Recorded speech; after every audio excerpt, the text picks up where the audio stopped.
वालेकुम सलाम, क्या हाल है? मेहरबानी मेहरबानी मेहरबानी मेहरबानी सलामत। अल्हम्दुलिल्लाह अल्हम्दुलिल्लाह मेहरबानी से मेहरबानी। मैं वाला है सिर्फ मां के मिलिया वजा मेहरबानी मेहरबानी से मेहरबानी।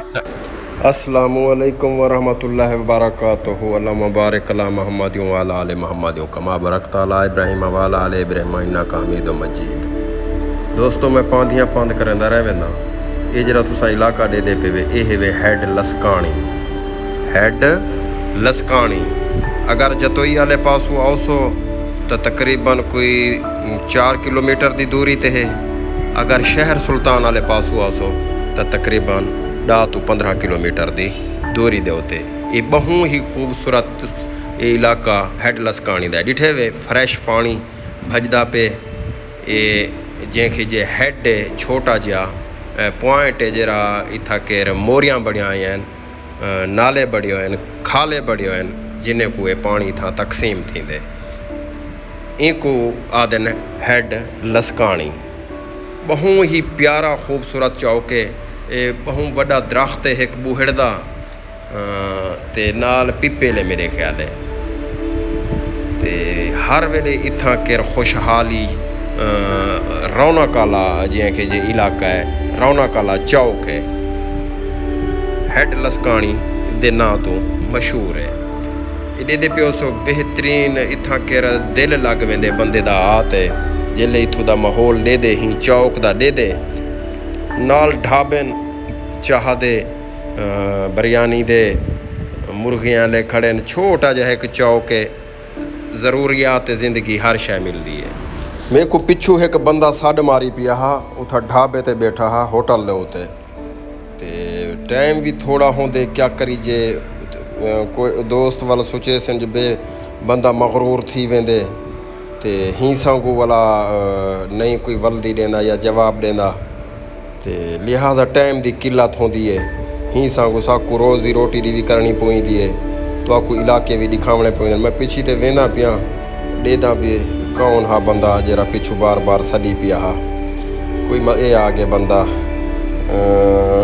अल्लाह दा बंदा कौन है पता है ये दोस्तों मेरा फॉलोअर्स आ तो पिछू सडेस में को वाला मैं गया आखे चिपा होते तुम्हारी खिदमत करूँ चाह पिलाऊँ तो आको मैं क्या मेहरबानी।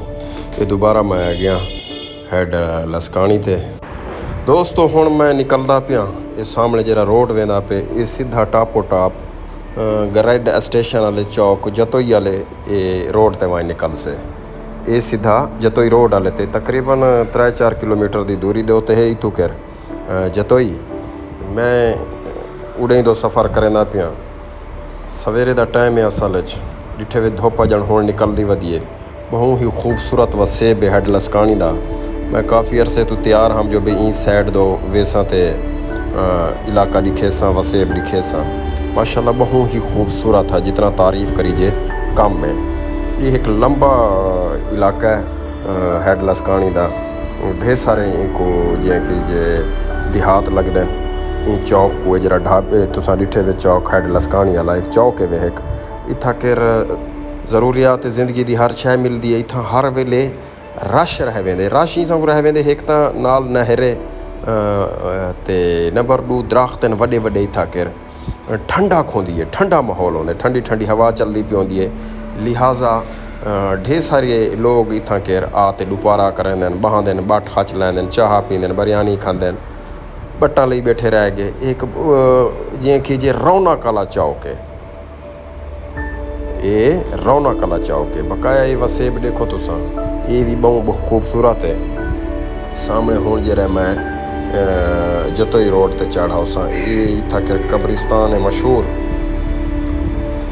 कब्रिस्तान चौक लिखा खड़ा है साइन बोर्ड दे उत्ते ते सामने जरा ना इथा के रोड निकलते पे त्राए ये एक देखो इडे वेंदा पे चौक कुरैशी वाले पासे ये मेरे ख्याल सामने वाला जरा वैसे उडे शहर वाले पासे जतोई वाले पासे अंदर ते ये जरा रोड है ये ग्रेड स्टेशन चौक वाले पासे वैसे इथों वाला तुसा सीधा टापो टाप वैसो पे तो ग्रेड स्टेशन क्रॉस करते अलीपुर वाले पासे भी तुसां वंज सकदो। मैं एक पुछ गया जवानक नूं, चलो चलो मेहरबानी, मैं कि रस्ता भुल ना वञा। ये तुसां सीधा टापो टाप ग्रैड स्टेशन वेंदे पियो, हींक नूं बाद अगर सीधा रोड चाती वेसो तो तहसील अलीपुर वाले पासे पुज वेसो। दोस्तों बकाया मोहब्बत लिखे सो, वीडियो को लाइक करे सो, शेयर करे सो, अच्छे अच्छे कमेंट दे सो, जियां मोहब्बत का इजहार करेंदे वे मोहब्बत लिखेंदे वे इं मोहब्बत लिखे सो। तुहाडी मेहरबानी है, तुहाडी मोहब्बत दे मैं सफ़र करेंदा रहवेंदा। अल्लाह पाक तुहानू सलामत रखे। मैं वापस आंदा पिया हुण जतोई वाले पासे ग्रैड स्टेशन वाले पासे। अल्लाह हाफिज़।